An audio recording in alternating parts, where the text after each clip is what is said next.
Los que no presentan así, yo no los voy a calificar, les he dicho hasta cansarme, ¿ya? Cualquier cosa que quieran pregunten, pero no quiero que me estén preguntando en forma individual, porque cansa, compañero.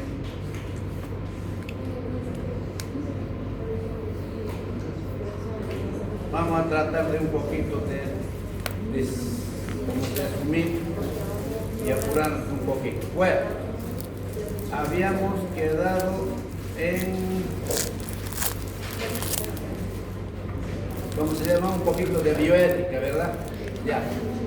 Entonces, vamos a entrar normalmente en el curso normal. Este sería lo que corresponde a programas universitarios de salvo que esa partita no tengo diapositivas por si acaso. Entonces, son las políticas de salud. Bien. Teóricamente, ¿qué es la política? Ustedes que son políticos. Ahora yo, ¿qué es la política? ¿Cuál será la política del amor? A ver, ¿dónde el Villarruel? Madre mía. Yo, ¿dónde está? Villarruel es tu... Eric, tú que sos, ¿cómo se dice? Legislador, ¿cómo es? Jurista. ¿Qué es la política? Está mal, mira, tan feo, mira qué dice aquí. Solicitud de prácticas al centro de salud. No sé. Política viene a ser como un conjunto de normas o acciones que regulan el funcionamiento de una entidad. ¿Será Desde el punto de vista jurídico? No le creo eso. Porque si fuera eso, por ejemplo, a ver, ¿qué hacen los políticos que tenemos? Ahorita que estamos en preelecciones subnacionales, ¿qué están haciendo? Maite Flores, ¿qué hace? Amenazar. ¿Para qué? Para llegar a lo que quiere uno ser. Eso es política. Entonces sería todo lo que tú quieres para poder conseguir el fin al que te has propuesto. Por lo menos eso es lo que es la política. ¿Lo ven? De cada cosa que pone que a meterle, hayan visto eso en TikTok, en Facebook, le dicen a la Jimena, claro, bien, ¿no? Jimena Angelo le dice, ¿dónde da mayor producción de café, parece, o dónde dan más café? Maite piensa y dice, ¿dónde dan más café? En Bolivia, parece que es, ¿no? Y Maite piensa y dice, sí, dice, en los funerales,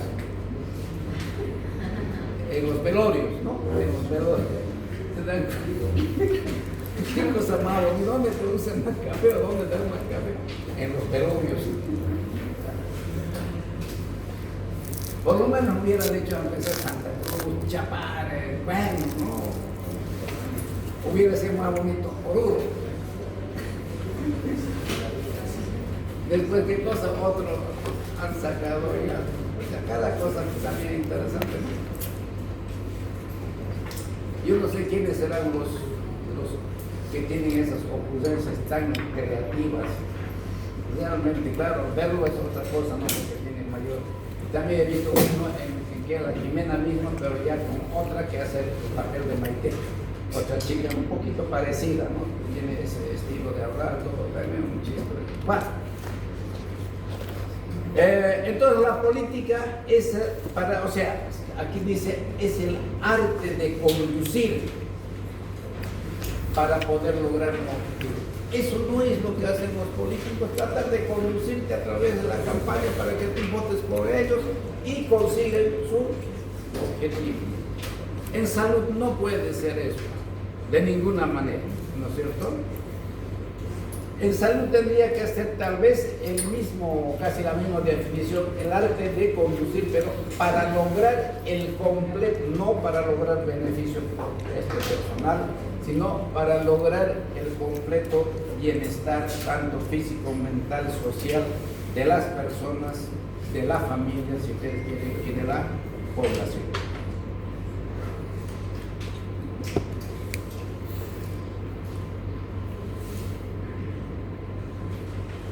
Entonces, de ahí sale que la política sería una interacción de varios factores, entre ellos, por ejemplo, la situación económica, social, donde van a intervenir tendencias, no solo las nacionales, sino también las mega tendencias o las tendencias mundiales del desarrollo económico y social de todos los países del mundo. Entonces, esto también es bonito, para que tú en algún momento, supongamos que eres el ministro o el director por lo menos del CEDES, para formular políticas de salud, te vas a acordar de esto, que tienes que tomar en cuenta en tu cabeza algunos factores, porque no es nomás, yo voy a hacer una política de salud y haz lo que sea, ¿no? Eso está bien, ya no ataquemos a nadie, eso está bien para X personas, pero para ustedes ya no. Entonces, ¿cuáles son esos factores que en ese momento en tu mente tiene que haber? Primero, los factores demográficos. Tenés que conocer a la población a la cual tú quieres, para lo cual quieres formular, elaborar una política de salud. ¿Cómo está la estructura poblacional en cuanto a grupos etarios? O sea, ¿qué grupos etarios, qué grupos de edad tiene la población? Hay poblaciones originarias, hay poblaciones citadinas, hay los flujos migratorios y también fundamentalmente sexo también puede ser, escolaridad. De esa forma vas a conocer a tu población, porque sería interesante, imagínate, dictar una política para poder elevar, por decir, para esta población un nivel de educación bueno en salud sexual y reproductiva. Y la mayoría de ustedes, vamos a suponer nomás que están en edad escolar, son niños menores de 10 años, hoy ya empezarles a hablar de salud sexual reproductiva, donde ellos deberían aprender otras cosas, no la no ven. O personas de la tercera, viejos, ya todos viejos, ¿qué le vas a hablar ya de salud sexual reproductiva? Ya se ha producido todo lo que han podido.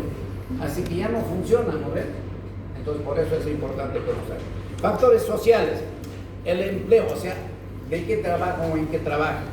¿Tienen vivienda? ¿No tienen? Servicios básicos, educación. Factores sanitarios. Aquí hay que considerar algunos indicadores como ser, por ejemplo, las tasas de mortalidad materna, tasa de mortalidad infantil, tasa de mortalidad general. En última instancia se llama el perfil epidemiológico de la población. Factores institucionales serían los recursos con los cuales se cuenta tanto recursos humanos como infraestructura. Y el modelo sanitario, la participación de la población. Y por último o penúltimo sería el modelo económico, que como sabemos es fundamental. Bueno, aquí dice el modelo económico capitalista y socialista, neoliberal, los tres. Marco jurídico, serían todas las resoluciones administrativas de la Secretaría Nacional de Salud, los decretos supremos y las leyes que existen a favor de la salud a nivel nacional. Esos son entonces los factores que debemos tomar en cuenta cuando queremos elaborar o por lo menos ser partícipes de la elaboración de una política de salud.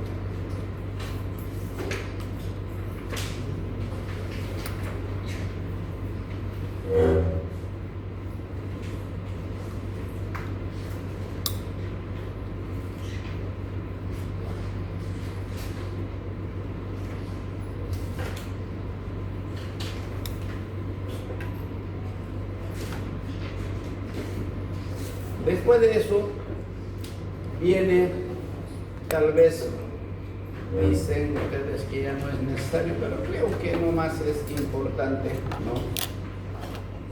Acerca de todo lo que ha sucedido en nuestro país en el campo de la salud, para tener una idea por lo menos de cómo hemos llegado hasta donde estamos. Porque ahorita es muy difícil encontrar la verdad un niño con parálisis infantil. Eso no ha sido porque sí, no han tenido que hacer algo los que nos han antecedido o los que están ahorita, ¿no? No vas a ver casi nunca ya se ve, por ejemplo, un tétanos neonatal, O sea, son enfermedades que ya fueron en el pasado, una difteria, porque yo cuando estaba internado, había varios casos de difteria en Cochabamba y todo el mundo tenía terror a entrar al hospital porque podía contagiarse, ¿no? Entonces, ¿cómo hemos llegado a este nivel donde todo el mundo tenemos un nivel de salud mucho más elevado? Por eso vamos a hablar de forma también bastante resumida el análisis de las políticas de salud en Bolivia en las últimas décadas. Pero la salud en Bolivia se ha tomado en cuenta, la verdad, desde 1950 o 52, que fue la revolución de 1952 del MN. A partir de ahí se ha venido transformando y haciendo muchas cosas en el área de la salud. Entonces, a partir del 52 aparece una nueva perspectiva social, política, económica, donde ya se piensa por primera vez en la vida republicana de Bolivia satisfacer las necesidades básicas de la población. Los grandes cambios sociales que se dieron en aquella época realmente fueron fundamentales para llegar a lo que hoy somos. Se produjo la famosa reforma agraria. Eso no voy a dar mucho comentario, depende de ustedes cómo lo ven, será bueno, será malo, pero en aquel entonces también tenía cosas malas, como todo proceso de cambio, como dicen, tiene sus peros, ¿no? Antes de la revolución del 52, aquí en Bolivia había los famosos patrones, ¿no? Terratenientes, parece aquí en el oriente, donde tenían tierras en el occidente, pucha, pero había pues, ¿cómo se llama?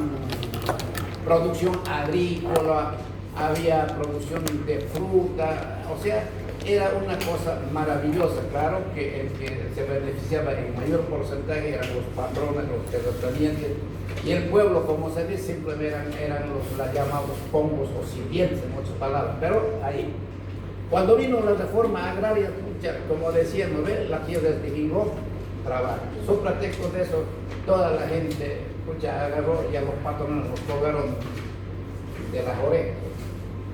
Hoy en día quisiera que vean esos lugares, son ruinas, si es que existen todavía alguna muerte. Todo es árido, polvoriento, es un desastre también. Bueno, pero eso fue. Entonces, uno fue la reforma agraria. El otro, yo siempre digo, las mujeres a quien más deben agradecer en la historia de Bolivia es a Víctor Paz Estenssoro. ¿Por qué? Porque ahí se produce el reconocimiento del derecho de la mujer a emitir el voto. Hasta antes de eso, las pobres mujeres no emitían voto en las elecciones. ¿Se dan cuenta? No iban a la escuela. Entonces ahí empezó a decirse, bueno, deben ir mujeres y hombres. No iban a la escuela. Después, otra cosa importantísima que se produjo era la apertura de vías camineras. Ahí es donde se empezó a construir la carretera antigua de Cochabamba a Santa Cruz. Hasta antes de eso, dice que tardaban, no me acuerdo si 3 meses, 2 meses, caminando, pero se llegaba solo caminando. Empezó a abrirse el camino antiguo Santa Cruz, Cochabamba, Santa Cruz. Y de esa forma empezaron a vertebrarse mucho mejor las diferentes regiones de nuestro país. Y eso también permitió conocer mucho mejor las principales enfermedades y plagas endémicas que existían en el país. Porque antes de eso seguramente no se conocía que era fiebre amarilla, que era paludismo, que era hasta, bueno, Chagas sí siempre hubo porque Cochabamba, por ahí, ¿no?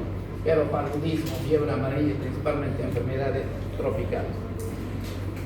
Entonces también se dio mayor énfasis en los programas para la erradicación de enfermedades transmitidas por vectores, como es el caso de la malaria, enfermedades inmunoprevenibles por vacunas como la viruela, sarampión, coqueluche, tétano, poliomielitis, que eran las principales causas de muerte en los niños. Entonces se hicieron la programación de vacunas contra todas estas enfermedades. Y se organizó el servicio de erradicación de la malaria, que era el SNEM, Servicio Nacional de Erradicación de la Malaria. Antes de eso, te juro, como les dije un día, incluso cuando yo todavía estaba en años de provincia, de unos 10 pacientes, entre 6 y 7 tenían paludismo, todavía, pero más antes yo creo que de 10 pacientes, 8 o 9 tenían malaria, era grave.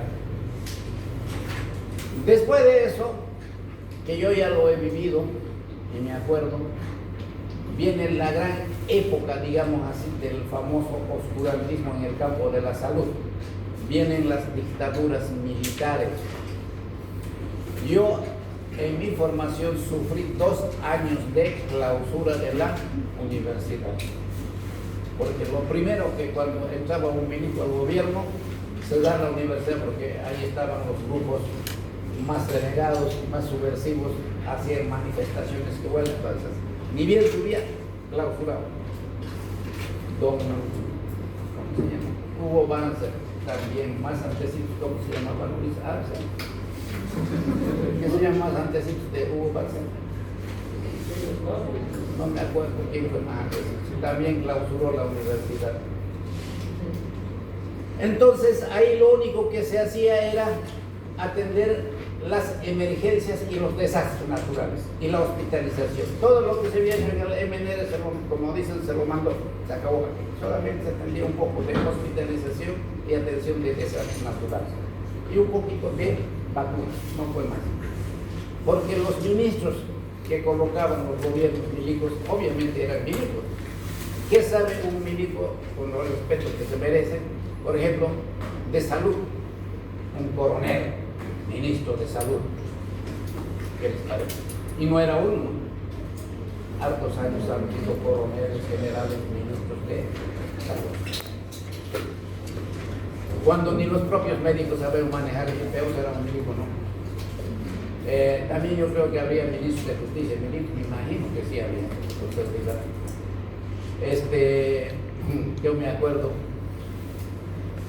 yo estaba en los primeros semestres de la carrera y el rector de la San Simón, una de las mejores universidades de aquel entonces, era, no sé si era un mayor o un coronel, pero era un milico, el rector. Entonces se abrió la universidad. Claro, obviamente el milico nos trató como a milicos, pues, ¿no? Antes de ir a clases, primero debíamos estar a las 7 de la mañana, formar, cantar el himno nacional y de ahí cada quien iba a la materia o a la clase que le correspondía. Yo tengo firmado certificado de notas por ese milico, lector. Interesante, ¿no? Pero hoy en día ya no hay esas cosas. Hay milicos que son médicos también, ¿no? Ahora los milicos, la mayoría son abogados, policías, la mayoría son abogados. Como los abogados quieren ser médicos, ¿no? ¿Cómo es, Eric? ¿Qué te llama la atención de medicina? Medicina. Ajá. Forense. Claro, ya tenía que saber eso. Pero, ¿por qué la decisión, digamos, de ser abogado? Por lo menos vos debes estar de abogado unos 15, 20 años. No, menos. Yo en realidad mi primera opción era medicina, pero por tema laboral nunca lo pude hacer. Fui abogado y ahora que ya soy independiente, ya manejo mi tiempo. Ahora ya ganas platita, pues, ¿no? Hay mucha gente que hace eso, ¿no? Pero yo me pongo a pensar, y eso solamente a manera de comentario, no es porque no lo tomes muy a pecho, por si acaso. Tal vez aquí hay alguno, no sé. La famosa doble casera. Es una opinión personal, no estoy diciendo que yo tengo la razón. Aquí yo he visto llorar a unos jóvenes, te juro que casi me pongo a llorar, cuando dieron el examen del CUP y no aprobaron. Gente humilde, gente que quiere estudiar, de buena voluntad, todo lo que ustedes quieren. Y sin embargo, hay, no digamos, no sé ni cuánto, pero hay bastantes personas que están estudiando bioquímica, medicina, bioquímica, farmacia, uno que otro, tal vez derecho, medicina. Entonces, yo me pongo a pensar, oiga, no estamos quitando el espacio a otro que no tiene ningún oficio. No la van a creer, este pensamiento lo tengo desde siempre. Yo, cuando estaba más o menos, ya había hecho la especialidad, todo, pero hace unos 35 años atrás. Siempre hay esa cosita en uno, ¿no? A ver, escucha, como de costumbre, el abogado quiere medicina y el médico quiere derecho, y hay hartos médicos que son abogados. Entonces yo también dije, caramba, estudiaré derecho, si soy joven todavía. Pero, no sé, pues seré burro, digo yo, ¿no? Me puse a pensar eso que les estoy diciendo. Oiga, yo ya soy médico, he estudiado en la universidad pública. ¿Cómo voy a quitar el espacio de un pelado que no tiene nada?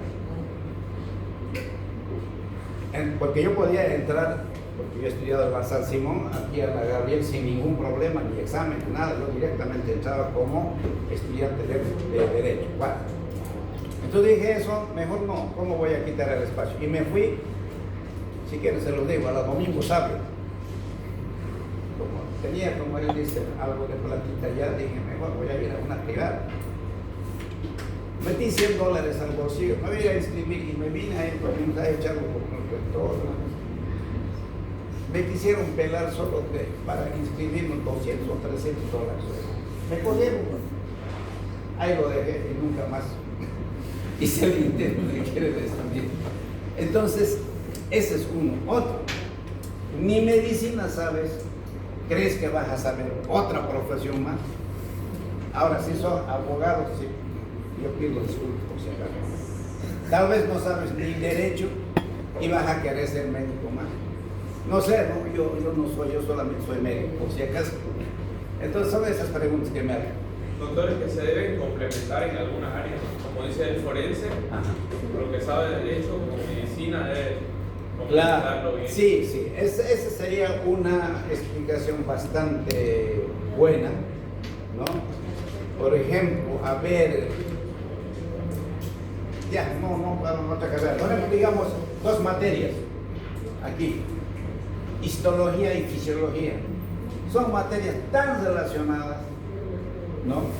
Entonces vale la pena ser docente de histología y fisiología porque así es mucho mejor, eso sí.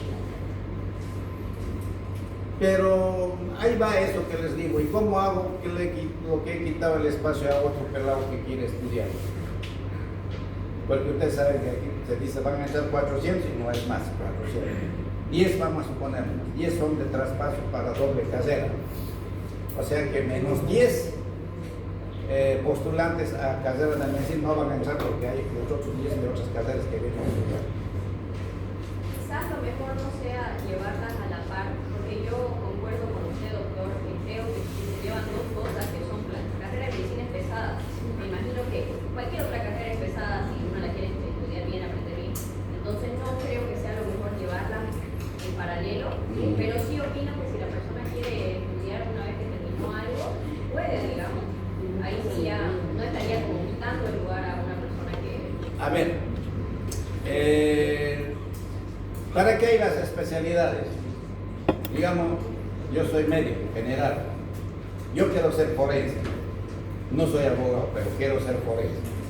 Entonces cuando hago la especialidad, ahí me van a dar toda la parte legal, me la van a dar toda la parte legal, porque si una persona se dedica a medicina legal, se va a aprender y va a manejar todo ese trechito nomás, lo demás se va a olvidar y para eso no creo que precise estudiar toda una carrera. No sé, no, yo pienso así, bueno, no soy el que decide las cosas ni se me acepta todo lo que yo digo, pues, pero por ahí andamos.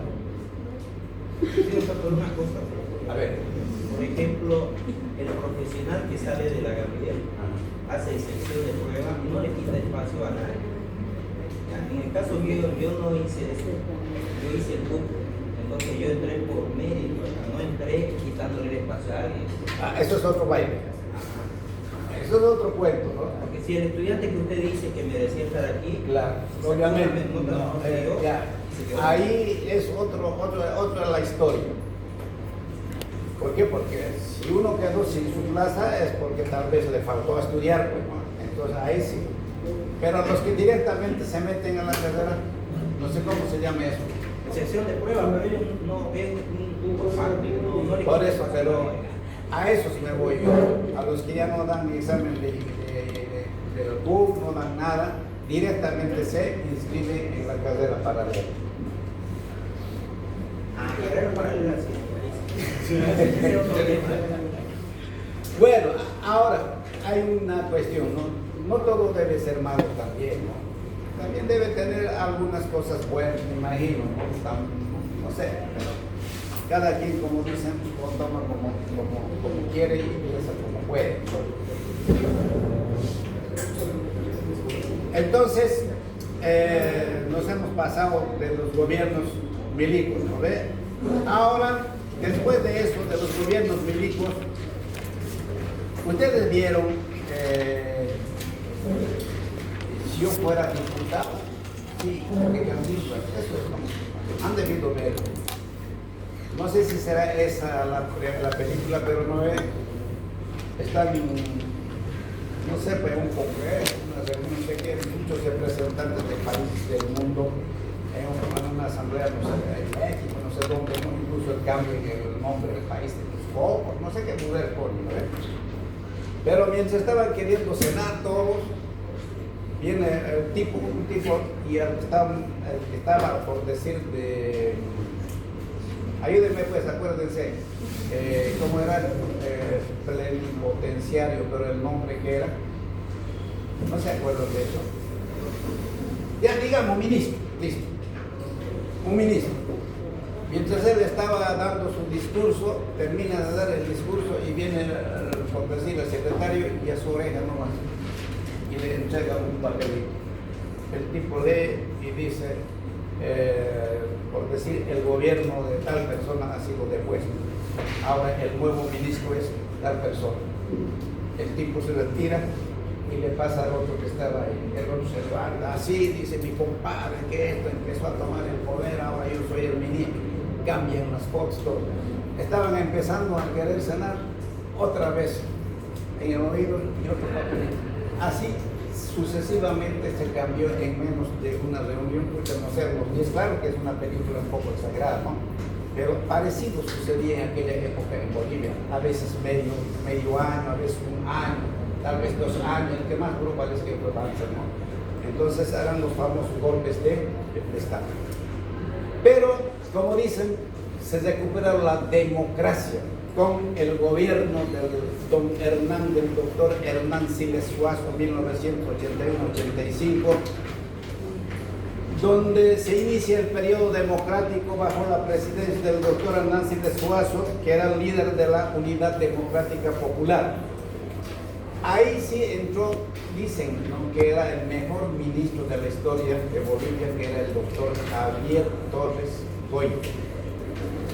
Y ahí fijan las 3 líneas de fuerza estratégica en el campo de la salud. Por primera vez, entonces, era la famosa atención primaria de la salud. ¿Cuándo nació la atención? 78. Y aquí estamos 81. 3 años más o menos tardó en llegar a Bolivia, ¿no? Pero ya empezó a hablarse de atención primaria de la salud.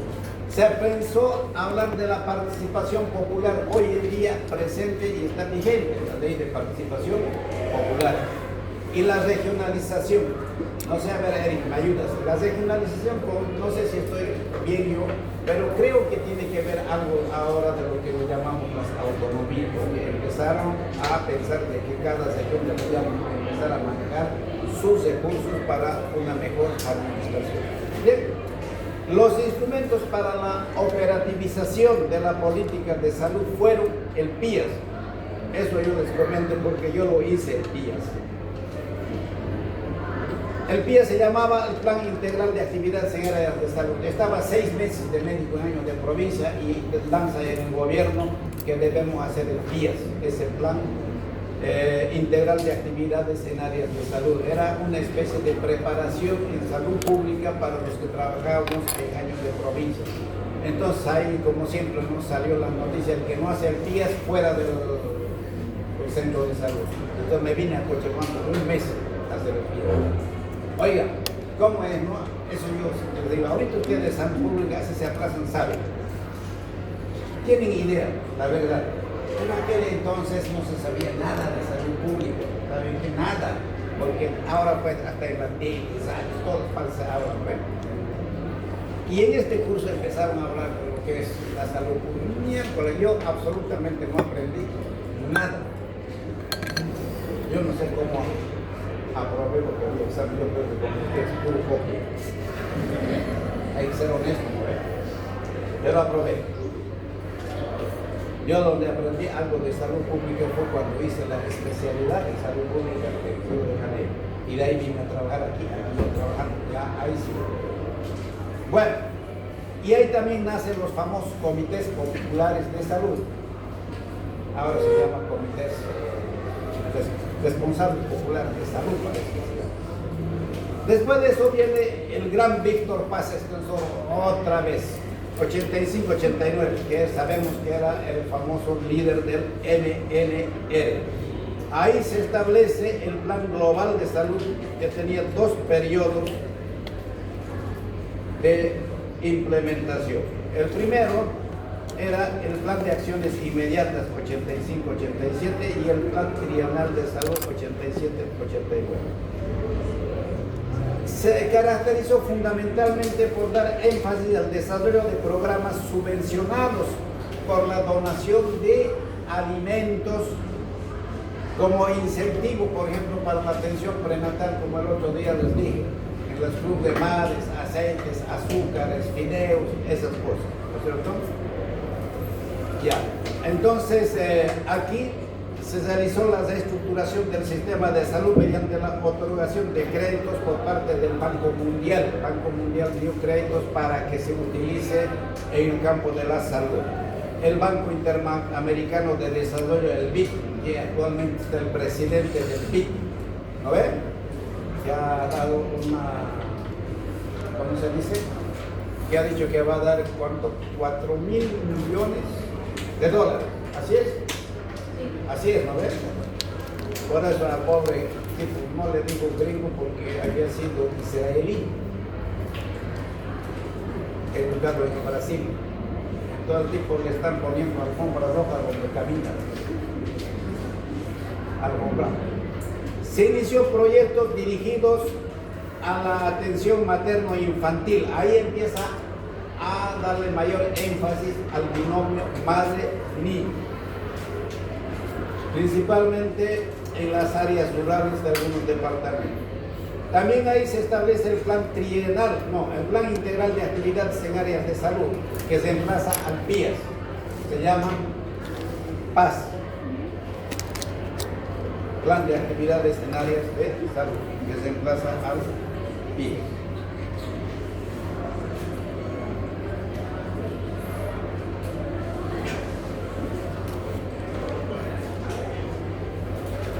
Después tenemos el gobierno del papá de nuestro presidente, don Jaime Paz Zamora. Jaime Paz Zamora, yo siempre digo, caramba, en Bolivia solamente sucede eso, siendo el tercer lugar, resultó ser presidente. Él en esas elecciones sacó el tercer lugar. Primero no se parece que era ADL, segundo era la UCS, pero el tiro es que siendo tercero fue el presidente. Entonces por eso lo llamó el famoso acuerdo patriótico, que aglutinaba 2 partidos políticos principales, el MIR, Movimiento de Izquierdas Revolucionario, y la ADN, que actualmente, teóricamente está desaparecido, no le han quitado para la sigla, Acción Democrática Nacionalista Revolucionaria. Su política de salud estaba basada en 3 líneas de fuerza estratégica. También en el gobierno de Jaime Paz hizo cosas interesantes, no crean. 1 se llama la gestión social, 2 la descentralización y 3 la atención a la madre y al niño. Ahí sí verdaderamente ya se toma en cuenta la atención al binomio madre-niño. A través de un decreto, ¿no?, que no interesa el número del decreto, lo van a aprender en vano, yo tampoco sé. Establece la prioridad nacional de las acciones de protección a la atención de la salud de la mujer y pone en marcha ese gran plan que todo lo que hoy tenemos es a partir de ello. Se llama Plan Nacional de Supervivencia, Desarrollo Infantil y Salud Materna. Plan Nacional de Supervivencia, Desarrollo Infantil y Salud Materna. En el que se identifican 6 áreas programáticas y 8 subsistemas. Las áreas programáticas son, ahí está, la atención integral al menor de 5 años, hasta hoy en día se sigue haciendo, ¿no? Atención integral a la mujer embarazada y no embarazada. Atención integral al escolar y adolescente, también se debería hacer, pero muy poco se lo hace. Atención al medio ambiente y vigilancia epidemiológica y el fortalecimiento institucional. Esos eran los sistemas, ¿no?, de ese Plan Nacional de Supervivencia, Desarrollo Infantil y Salud Materna.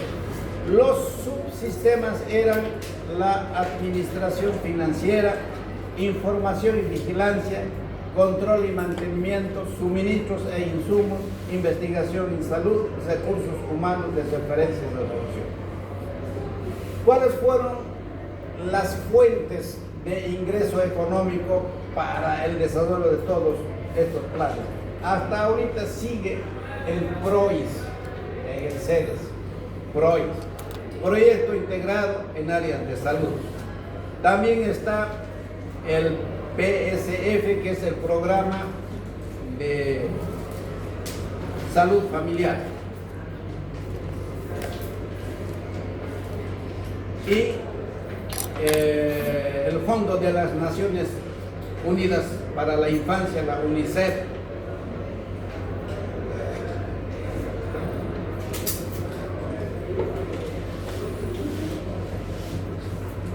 Después viene el gringo, el gobierno de Gonzalo Sánchez de Lozano.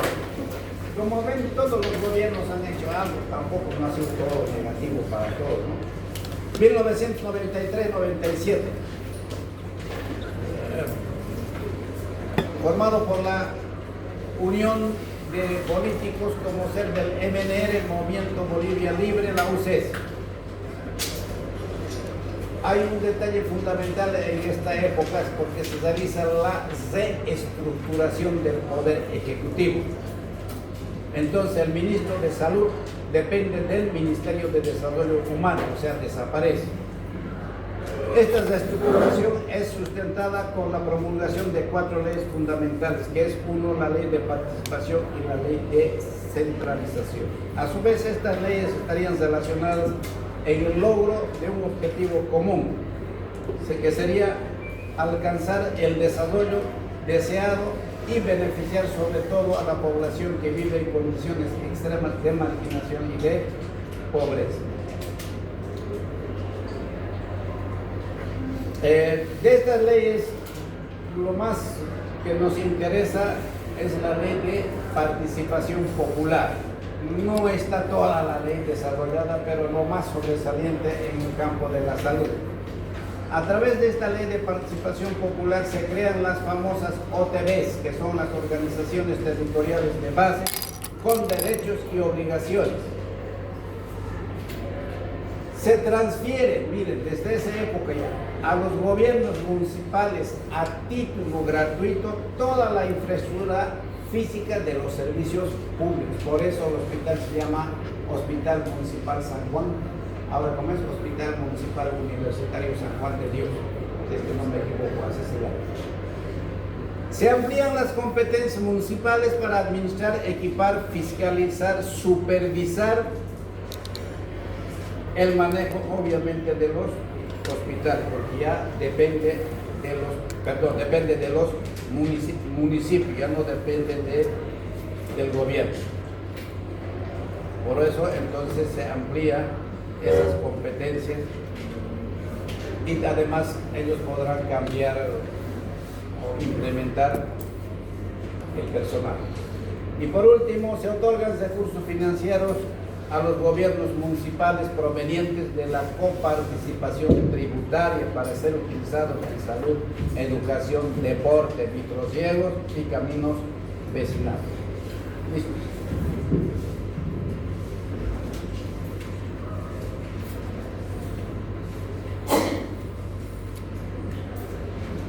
Mediante la ley de descentralización se crea a nivel departamental las Secretarías de Desarrollo Humano, Desarrollo Sostenible, Participación Popular y Administración Financiera. Asimismo, la Secretaría Nacional de Salud. Para aquel entonces, las prefecturas para la gestión del sistema de salud a través de la Secretaría de Desarrollo Humano Departamental. Lo más sobresaliente. Bien, una de las políticas de este gobierno, del Plan Nacional de Salud, se llamaba el Plan Vida. El mismo que por su importancia vamos a describirlo brevemente. Plan Vida. El Plan Vida es una política nacional de salud para la reducción acelerada de la mortalidad materna, perinatal y del niño. Se concibe como una propuesta social, por eso no debe responder a las políticas de gobierno dirigidas a la búsqueda, por eso no debe responder a las políticas de gobierno dirigidas a la búsqueda de equidad y la justicia social como un éxito. Su transformación se basa en dos grandes pilares. Primero, la ley de participación popular. Segundo, sería el desarrollo de la solidaridad nacional. La ley de participación popular como motor del cambio y el desarrollo de la solidaridad nacional. Aparte de eso, en el Plan Vida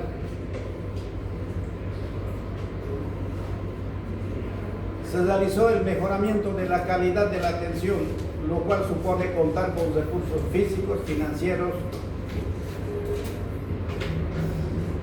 ¿Cuáles fueron las intervenciones que se ofrecían en esa época? Primero, atención prenatal con un enfoque de riesgo. Atención prenatal con un enfoque de riesgo obstétrico. El riesgo obstétrico es la probabilidad de que pueda producirse alguna enfermedad durante el embarazo. La detección del riesgo reproductivo, que es alguna enfermedad pero que se produce en la mujer, pero cuando no está embarazada. El parto hospitalario dirigido especialmente al embarazo de riesgo. La atención a la patología y resolución a la complicación obstétrica. Vigilancia del puerperio. Puerperio ya dijimos que era el periodo después del parto. Espaciamiento gestacional. El tiempo que debe haber entre un niño y otro niño, o si quieren, entre un embarazo y otro embarazo. Planificación familiar. Fomento de la lactancia materna. La detección del cáncer cérvico uterino o cuello uterino, cérvico uterino. ¿Qué más?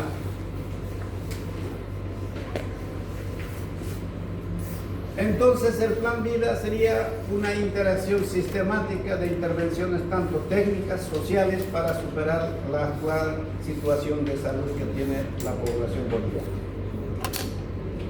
Se constituye en una situación indispensable para lograr el desarrollo sostenido y sustentable, incorporando a la sociedad civil en la toma de decisiones.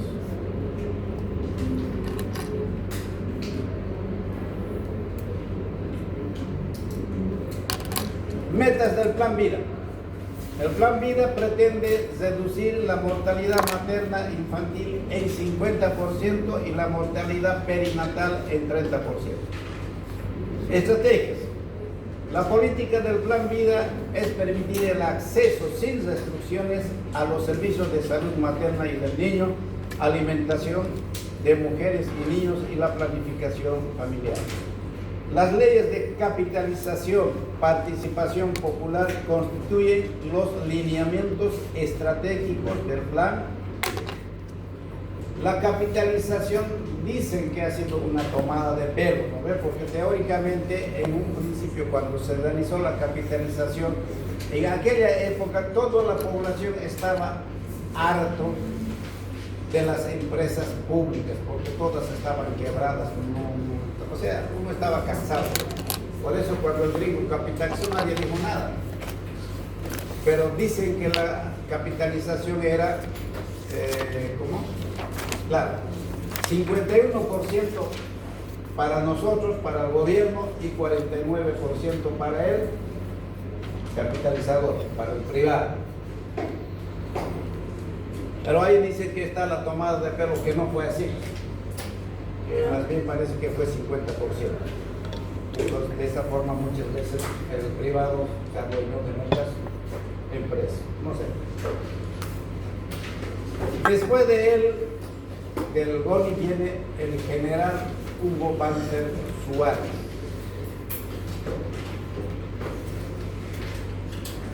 El general Hugo Banzer Suárez, 97-2002, su política de salud es el PES, el Plan Estratégico de Salud.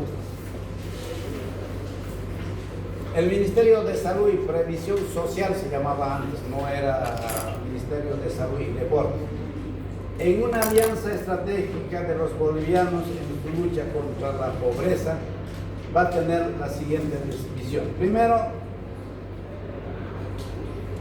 se constituye en el sector del sistema boliviano de salud, que debe ser accesible, eficiente, de calidad y calidez, sostenible y con múltiples prestadores de servicios. Promueve la vida, la familia, la seguridad humana y los hábitos saludables. Se fortalece en sus roles normativo, regulador, modulador, evaluador y fiscalizador. Contribuye al ingreso de Bolivia al próximo milenio. Claro, para entonces estábamos cerquita del 2000. ¿Okay? Con dignidad, equidad y solidaridad. Objetivos del PES. Construir el sistema boliviano de salud con acceso universal en base a la atención primaria a través de la medicina,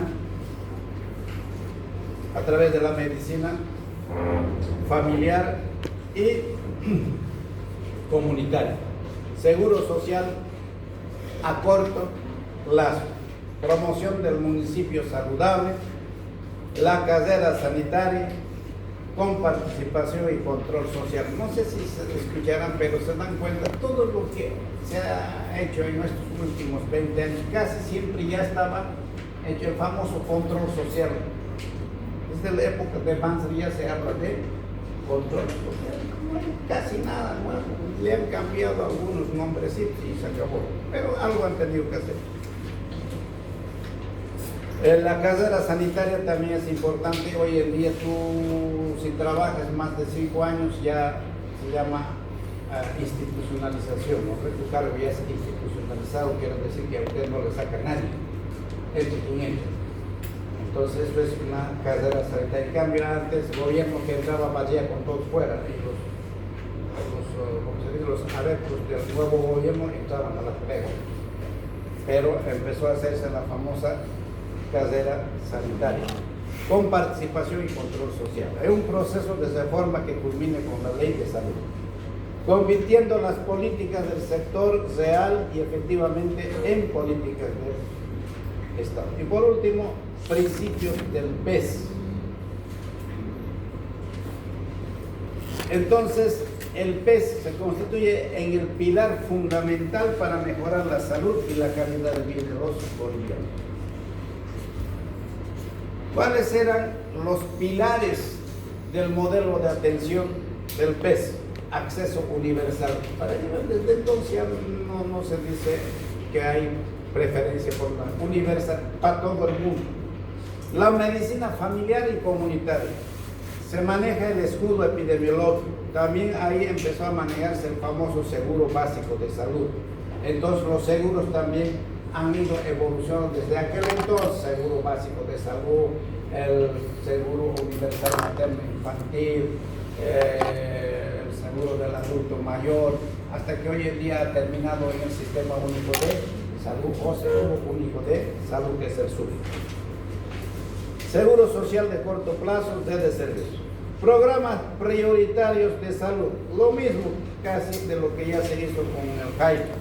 Atención integral a la enfermedad prevalente de la infancia, alimentación, nutrición, atención integral a la mujer, salud sexual reproductiva, atención integral escolar, adolescente, atención integral a la tercera edad.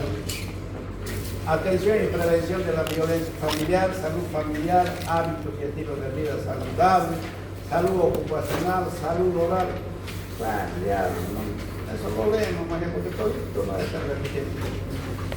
Entonces, como dijimos, ahí nació también en el gobierno de Hugo Banzer el seguro básico de salud, que era un paquete de prestaciones gratuitas con programas priorizados en el sistema boliviano de salud.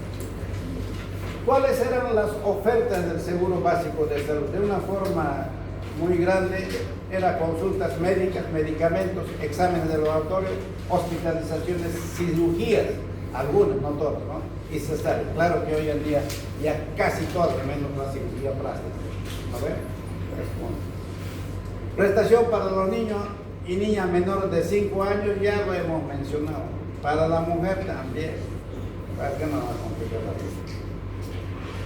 Atención para toda la población, ahí está, programas, tratamiento de la malaria, tuberculosis, cólera, enfermedad de transmisión sexual, el SIDA, orientación de salud sexual y reproductiva, planificación familiar.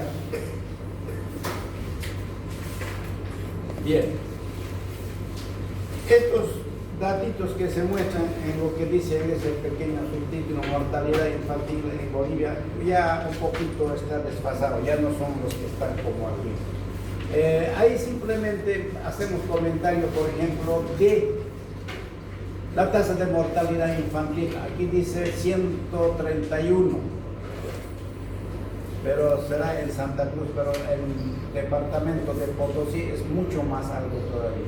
Pero ahorita yo pienso que más o menos estamos alrededor de 40, 50, o sea que se ha mejorado considerablemente, ¿no? Entonces, el niño cuya madre no tiene instrucción tiene 3 veces más de riesgo de morir que aquel niño cuya madre tiene instrucción media o más. Entonces, sin lugar a dudas, eso es real. ¿Por qué?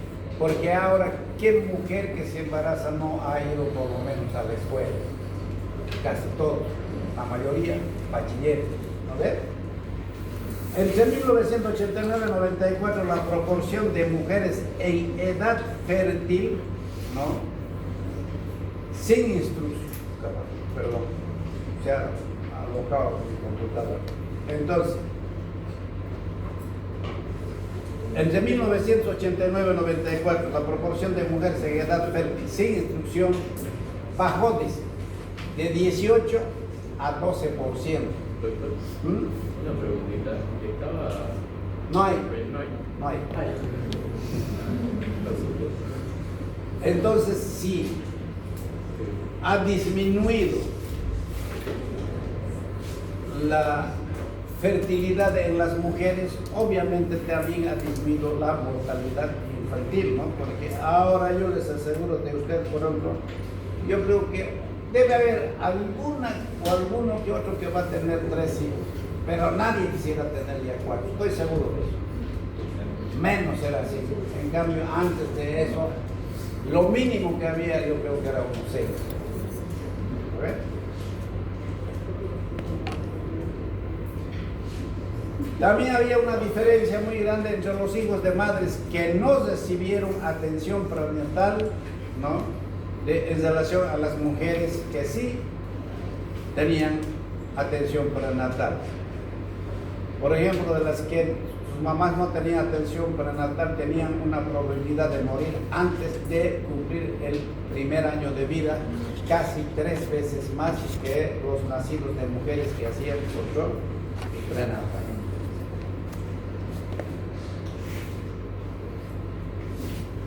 La edad de la madre también es importante. Mayores de 40 años,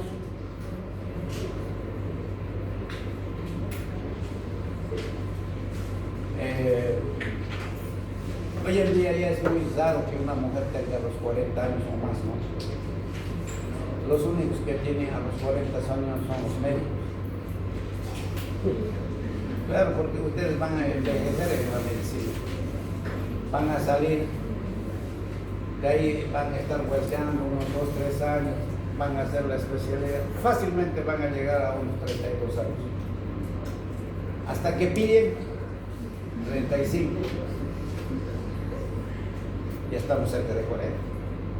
Hasta que se produzca el embarazo, 38, 39. Y no es una edad adecuada, ¿no? Porque lo correcto y recomendable es de 18 a 35 años. No se olviden eso, Hilario. Apúrate, oye. ¿Creen o no creen que en la medicina, la verdad, o en la vida hay cosas que hay que decidir? A veces en contra. Yo la verdad he tenido hijos de viejo. ¿A qué edad, doctor? Su primer hijo. No sea tan curioso. Está bien que me pregunte una mujer, un hombre. Ya pregúntame, Hilary.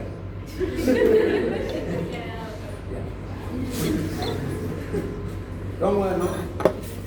De ya he salido médico un poco más viejo que ustedes, porque antes ustedes han salido la mayoría de 17 años, en cambio antes era muy raro el que salía de 17, generalmente 18, 2 años de clausura y demás cositas, 26 o 27 años. Trabajar en años de provincia para juntarse la platita para ir a esa especialidad, pasé los 32. O sea que, ¿dónde está el cuento? El cuento está aquí. Antes, después de salir médico, no se podía, porque yo siempre en eso no quiero ser lo máximo, pero yo me preguntaba, oiga, si ni para mí hay, ¿cómo voy a mantener a un hijo? Y peor a una mujer vagabunda, perdónenme, no quise decir eso. Peor a una mujer, bueno, peor a una mujer, entonces, ¿cómo voy a mantener?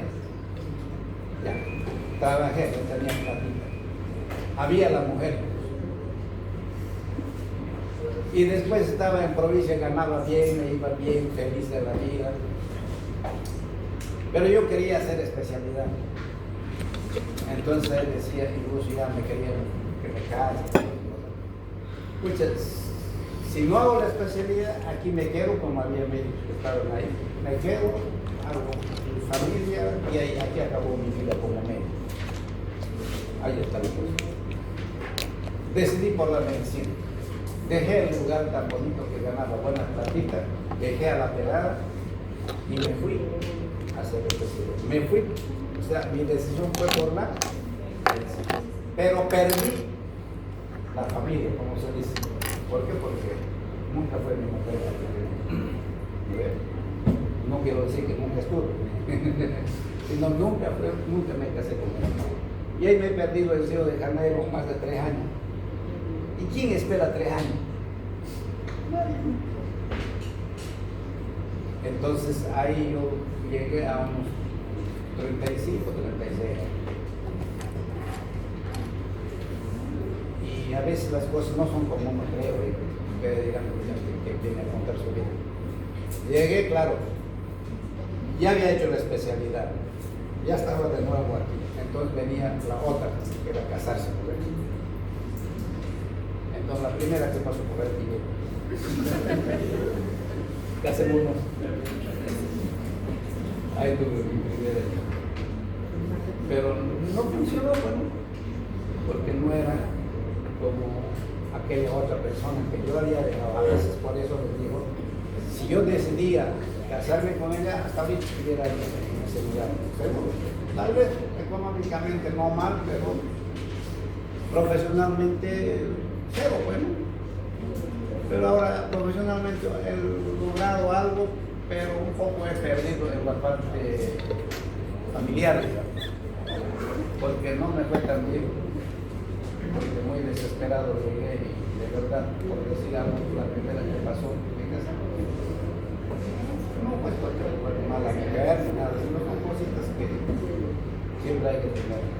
Y eso es lo que pasa con ustedes, lo que va a pasar con ustedes. Si ahorita tenés tu hijo, también a Dios la medicina, vas a atrasarlo mucho, no vas a poder hacer la especialidad. Igual que yo, vas a esperar salir bien, tener, el Choco me debe estar escuchando, ¿no? Vas a querer hacer la especialidad, todo eso, cuando vuelvas no hay la persona. Igual que yo vas a hacer la primera o el primero que pase. Y ahí están las consecuencias. Eso es lo bonito de la vida. ¿Qué cosas ustedes me hacen hablar? Pensarán que yo soy un tipo desmoralizado, decepcionado de la vida.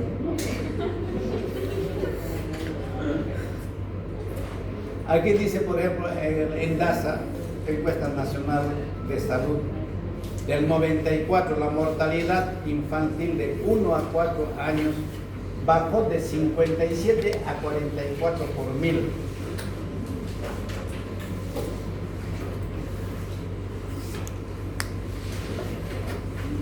También influye mucho en la mortalidad, la mortalidad infantil, el área de residencia.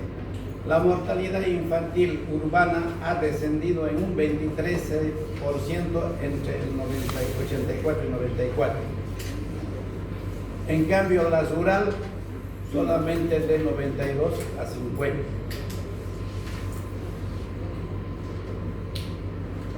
Y algo parecido sucedió, porque no vamos a complicar la vida, con el caso de la mortalidad materna. No es lo mismo, ¿no?, que las mujeres hicieron control prenatal, obviamente tienen menor probabilidad de morir por problemas relacionados al embarazo, parto y posparto. La edad es importante. No es aconsejable embarazarse antes de los 18 años, porque su cuerpito todavía no está, aunque seas una mujer pero no está desarrollado para ser madre. También por encima de los 35 años, como a mí me lo dijeron en mi cara, en mi paciente, peladito ahí, blanconcita. Y usted, no es un nietito, bueno, no es mi hijo, ¿qué va a hacer? Un pariuno de mí, es mi hijo, ¿qué va a hacer? Ver, uno ya no tiene hijos, tiene nietos. Ay, Dios.